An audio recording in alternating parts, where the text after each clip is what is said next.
Bonjour à tous, bienvenue dans mon portefeuille PEA. Cette semaine, nous allons voir donc le point sur mon PEA, le point sur le PEA PME. Mais avant tout ça, comme d'habitude, je vous rappelle qu'un investissement en bourse peut provoquer une perte partielle ou totale de votre capital. Vous ne devez en aucun cas copier ou reproduire mes prises de position. Je ne suis pas un conseiller financier, mais un particulier qui investit en bourse à titre personnel. Alors, on va aller voir rapidement quand même les petites infos de la semaine. Donc, on se retrouve sur mon Twitter. Pensez à vous abonner sur YouTube, à cliquer sur la cloche pour recevoir les dernières vidéos, à liker et à mettre un message pour encourager la chaîne et aider la chaîne aussi au référencement. Vous pouvez me rejoindre aussi donc sur Twitter, vous pouvez me rejoindre sur Instagram et sur Telegram. Alors cette semaine, donc nous avons un record qui est sur le point d'être battu puisque nous avons le CAC 40 qui se trouve à 1,5% de son record absolu. Donc est-ce qu'on va le passer? Est-ce qu'on va passer et retomber? Dites-moi un petit peu dans les commentaires ce que vous en pensez. Est-ce que vous voyez le CAC 40 continuer sur sa progression? Ensuite, donc, nous avons la partie sur les Jeux Olympiques, forcément. Ça, je vais passer, c'est juste moi, à titre personnel, qui l'ai mis. Ensuite, nous avons ici une décision historique de l'AMF concernant Amundi pour une sanction de 32 millions d'euros, concernant des malversations de Amundi sur les cours de la bourse. Donc pour ceux qui veulent y rentrer, alors pour le moment je la regarde un petit peu mais je vois pas trop de corrections. Ensuite nous avons ici un autre événement que pour le moment peu de gens ont parlé, c'est un ETF crypto-monnaie qui va sortir et qui est autorisé par la France. Alors je suis assez étonné, mais visiblement ils ont eu l'accord des marchés financiers, l'AMF. Donc ça va être intéressant de voir qu'il va y avoir un ETF crypto-monnaie. Dites-moi un petit peu dans les commentaires si vous seriez prêt à investir dedans. Alors personnellement, je suis déjà investi sur la crypto-monnaie en direct, donc j'irai pas sur un ETF crypto. Mais pourquoi pas. Après, il faut voir quel va être vraiment l'indice de référence de cet ETF. Est-ce que ça va être la monnaie qui va être prise comme indice, ou est-ce que c'est les sociétés qui travaillent dans le secteur de la crypto-monnaie? Donc, exemple, l'ETF peut être directement lié au Bitcoin, au prix du Bitcoin, ou il peut être lié à des sociétés comme la blockchain qui, elle, travaille sur la crypto-monnaie et sur l'univers blockchain, mais qui n'a pas de monnaie à son nom. Voilà. Il faudra voir quel sera exactement l'indice de référence pour cet ETF. Alors maintenant on se retrouve donc sur mon portefeuille PEA de chez Bourse Direct. Donc actuellement on peut voir que mon portefeuille affiche une valeur de 13 169,67 €. En solde d'espèces j'ai 217,71 €. Et en plus-value latente je suis à 608,27 €. J'ai eu une belle petite poussée là ces derniers jours, donc tant mieux. Pour ce qui concerne les valeurs, donc on va les mettre de la plus-value en pourcentage à la moins-value en pourcentage. Donc qu'est-ce qu'on peut regarder? On peut regarder déjà Worldline. Donc Worldline, j'ai toujours ma vente donc pour les 5 actions à 84,80 €. J'ai peur que ça ne passe pas tout de suite ce prix là, que ça n'aille pas vers les 84. J'ai peur qu'elle bloque aux alentours des 81, 82, ce qui serait déjà pas mal. Mais on va essayer de voir. Parce qu'il y a pas mal d'occasions en ce moment d'achat, donc il va falloir que je retrouve de la liquidité. Alors peut-être qu'il faudra que je vende si ça monte encore un peu, même si ça va pas au 84. Je vous rappelle quand même que je suis déjà une plus-value de 16,77%, ce qui est plutôt pas mal déjà. Donc des fois il faut savoir prendre aussi sa plus-value. Nous avons aussi Biomérieux. Donc Biomérieux, je voudrais le vendre à 106,06 €. C'est pareil, en ce moment elle est dans un range, donc il faudrait qu'elle casse sa résistance qui se trouve aux alentours des 101 €. Et là, j'aurais peut-être une chance qu'elle aille vers les 106,06 €. La problématique que j'ai, c'est comme je vous ai dit, j'ai besoin de liquidité, donc peut-être qu'il faudra que je la vende avant pour pouvoir retrouver ces 500 € et pouvoir les réutiliser. Notamment avec des actions comme AB InBev, ici, donc AB InBev qui est dans le secteur de la bière. Actuellement, elle a bien retracé, puisqu'on se retrouve à 52,49 €, alors qu'il n'y a pas si longtemps que ça, on était pratiquement au-delà des 60 €. Donc voilà, donc ça peut être très intéressant que je me repositionne dessus. Ça sera aussi pour du long terme, puisqu'en ce moment, les bières, les bars, tout ça, c'est pas ce qui marche le mieux, mais ça va reprendre. Et AB InBev a des marques très connues, comme par exemple la Bud, qui est la bière américaine la plus vendue. Donc voilà, et elle en a bien d'autres encore qu'on boit régulièrement et qu'on a l'habitude d'acheter un peu partout. Ensuite, je souhaiterais, grâce à ces liquidités-là, me renforcer sur notamment Nacon, qui là est pas très loin à mon avis de toucher le plus bas. Donc elle peut encore descendre un petit peu pour aller voir les 4,20 €, 4,30 €. Mais là déjà on est plutôt pas mal. Je crois que son record historique, le plus bas c'était 3,10 €. Donc vous voyez que là on est vraiment très très proche. Et même si demain il devait y avoir un crack, c'est pas une entreprise qui perdrait encore 25% parce qu'elle n'ira pas plus bas que les 3%, les 3 € je pense pas. Donc bon, il faudrait que je me renforce si je veux pouvoir sortir de cette action et avoir un PRU un peu plus intéressant. Mais pour ça, pour me renforcer, il me faut de la liquidité. Vous voyez la problématique que j'ai. Ensuite, Gossin, donc Gossin qui est toujours en perte, je suis à moins 22,32 en pourcentage, donc pour le moment je vais pas racheter d'actions Gossin, même si ça aurait été plutôt pas mal que je le fasse pour faire baisser le PRU et revendre plus tôt. Et là je vais la garder un peu plus longtemps, peut-être très longtemps, mais on verra. Parce que celle ensuite que je souhaite racheter est Ubisoft, à 50 €, là on commence vraiment à être dans des prix soldés on va dire. Elle pourrait encore descendre, donc méfiez-vous. On pourrait aller chercher les 46 € dans ces alentours, entre 46 et 47. Mais après, je pense pas qu'elle descendrait plus. Et là, elle est vraiment à un prix très bas. On est vraiment sur quelque chose qui peut être très intéressant pour entrer. Moi, j'ai besoin d'en racheter aussi. Toujours mon manque de liquidité, mais il faut que j'en rachète pour faire baisser mon PRU. Alors après, le problème, c'est que je vais me retrouver sur l'action qui va représenter énormément dans ma ligne. Mais bon, il faudra que je le fasse de toute façon, et puis je referai une grosse plus-value après quand elle repartira. La question c'est de savoir quand elle repart. Donc là vous voyez que mon portefeuille pour le moment est plutôt pas mal impacté par le fait que je suis bloqué avec Nacon, Neoen, Gossin, bon Ubisoft je suis un peu plus serein, DBT j'ai pas mis assez pour me sentir bloqué. Donc là vraiment j'ai ces 4 actions là, il faudrait que j'arrive à trouver une solution pour racheter sur mon PRU et faire baisser le prix du PRU pour pouvoir revendre un peu plus vite, mais je pense que je vais être bloqué un petit moment. Nacon c'est pareil, j'aimerais bien venir à 20 actions et puis après la laisser comme ça puis voir ce que ça va donner. On voit qu'elle repart quand même, on est à plus 2,06%, ce qui est pas si mal que ça. Gossin c'est pareil, on est à 3,07%, 3,07% pardon. Ce qui veut dire peut-être qu'elle repart un peu vers le haut, mais avant qu'elle revienne à mon PRU et à mon prix de vente pour Gossin, ça va pas être demain.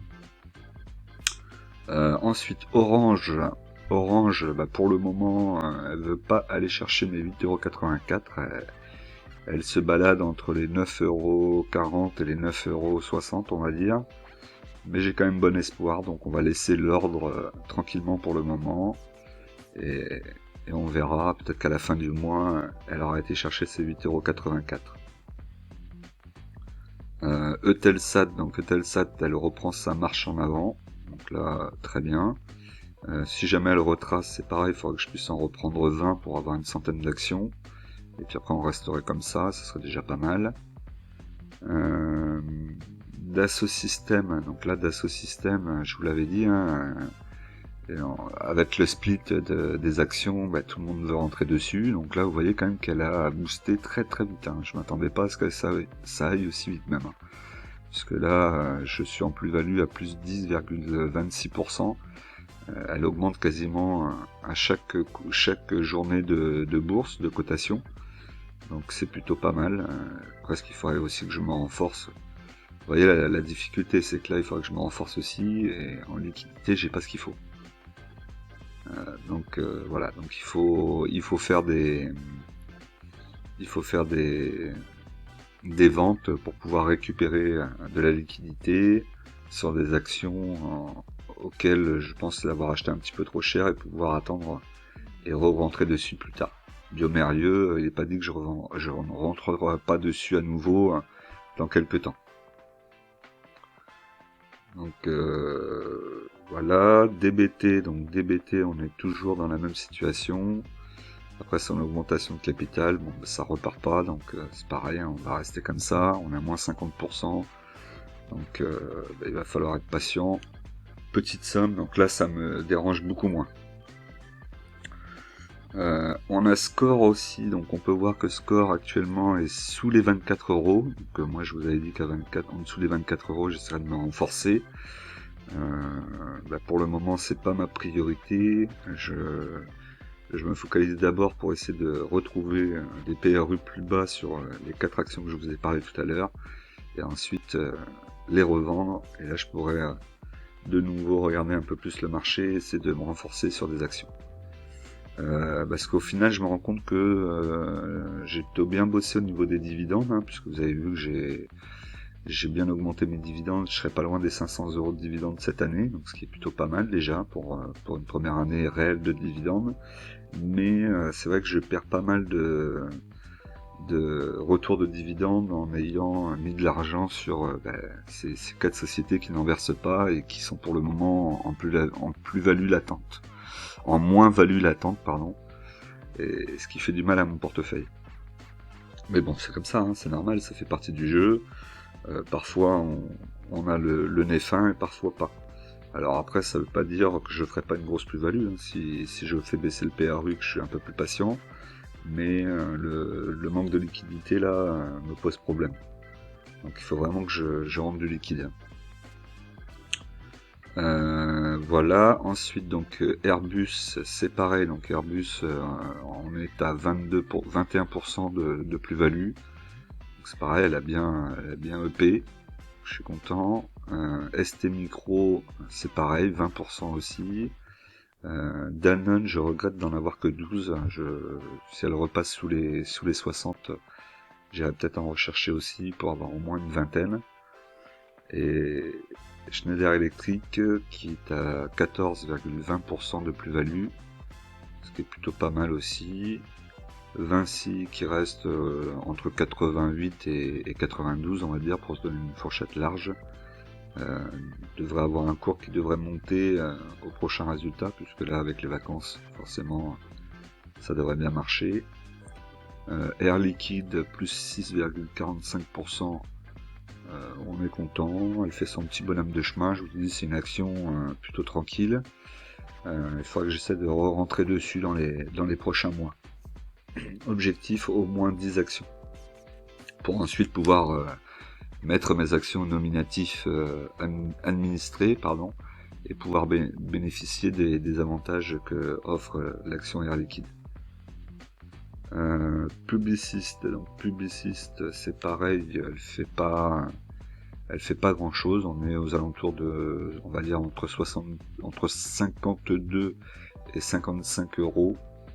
Donc là pour le moment on la laisse se balader, hein. Voilà, elle est à moins 0,33%. On a Alstom aussi, donc nos amis d'Alstom qui restent dans ces 35 € pour le moment. Je pourrais me renforcer actuellement, mais c'est pareil, je vais attendre une descente un peu plus importante sur Alstom, hein. Je vous rappelle que Alstom est une action qui est énormément shortée, hein. Shorté, ça veut dire que beaucoup d'investisseurs misent à la baisse sur Alstom, ce qui fait que souvent elle a un peu tendance à avoir des grosses variations à la baisse. Donc faire attention avec Alstom. Voilà, je pense qu'on a fait le tour donc pour le PEA.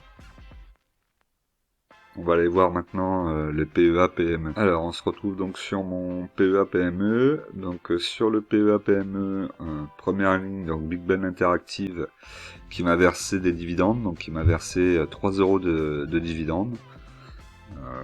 C'est toujours pas mal. Là, on peut voir que l'action a méchamment pris, comme toutes les valeurs informatiques, j'allais dire, non, pardon, toutes les valeurs des jeux vidéo.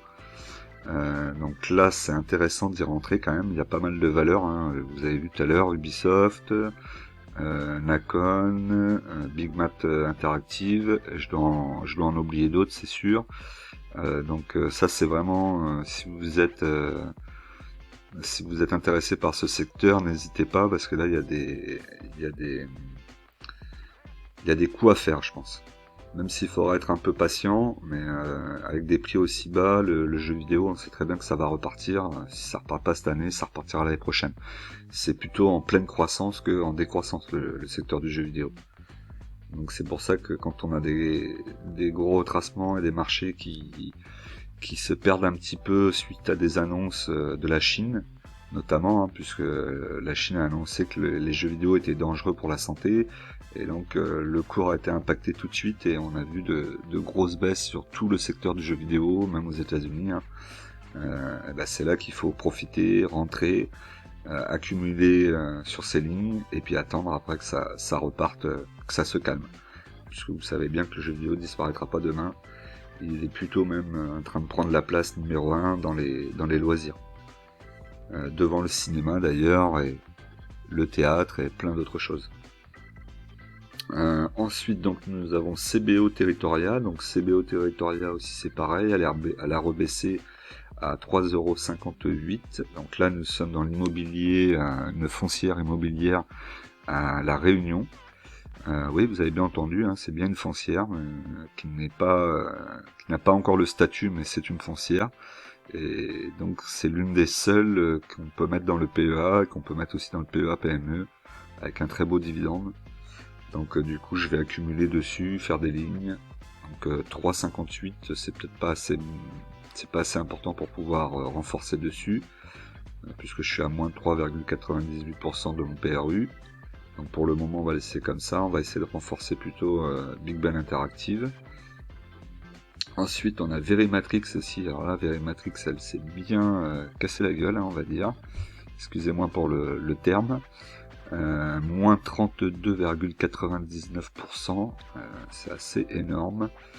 Donc je vais peut-être aussi me renforcer un petit peu sur celle-là, au moins doubler la ligne, être à 30, et du coup bien faire baisser mon PRU.